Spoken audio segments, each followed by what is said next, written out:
C'est le portrait de sa belle qui rencontra sur le port de Marseille.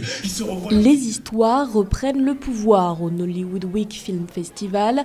L'événement est de retour à Paris pour une 12e édition organisée au cinéma L'Arlequin. Du film d'animation au film d'horreur, les amoureux du 7e art pourront apprécier jusqu'au 11 mai une vaste programmation. Une sélection qui reflète l'essor de la 2e industrie cinématographique au monde. La recette de Nollywood, c'est que à la base, il n'y a pas de subvention. Donc le cinéma, c'est un truc extrêmement privatisé. La culture cinématographique n'était pas spécialement encouragée. Donc il y a eu vraiment un état d'esprit de débrouille.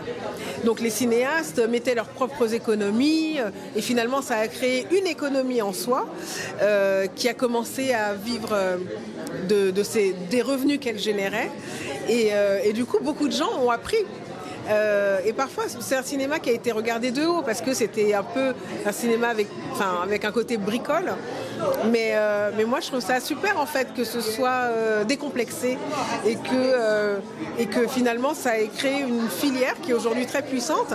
Il y a des acteurs, des actrices qui gagnent beaucoup mieux leur vie que leurs homologues aux États-Unis, par exemple. Environ 2000 films produits par an et entre 500 et 800 millions de dollars de revenus annuels générés. C'est dire le succès florissant de Nollywood. En 2021, le secteur aurait contribué à hauteur de 2,3% au produit intérieur brut du Nigeria. Si à l'instar de l'afrobeat, l'industrie cinématographique contribue au soft power nigérian, il reste encore à faire pour favoriser son rayonnement à l'échelle internationale.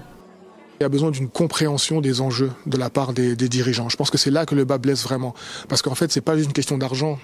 C'est une question de savoir comment est-ce qu'on peut faciliter, savoir qu'est-ce qu'apporte le cinéma et notamment qu'est-ce que ça apporte en termes d'image.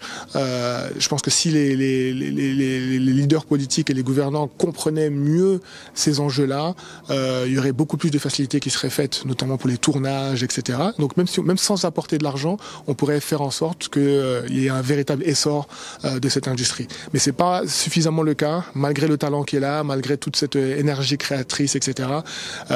Parce que je pense que la compréhension des enjeux n'est pas au rendez-vous.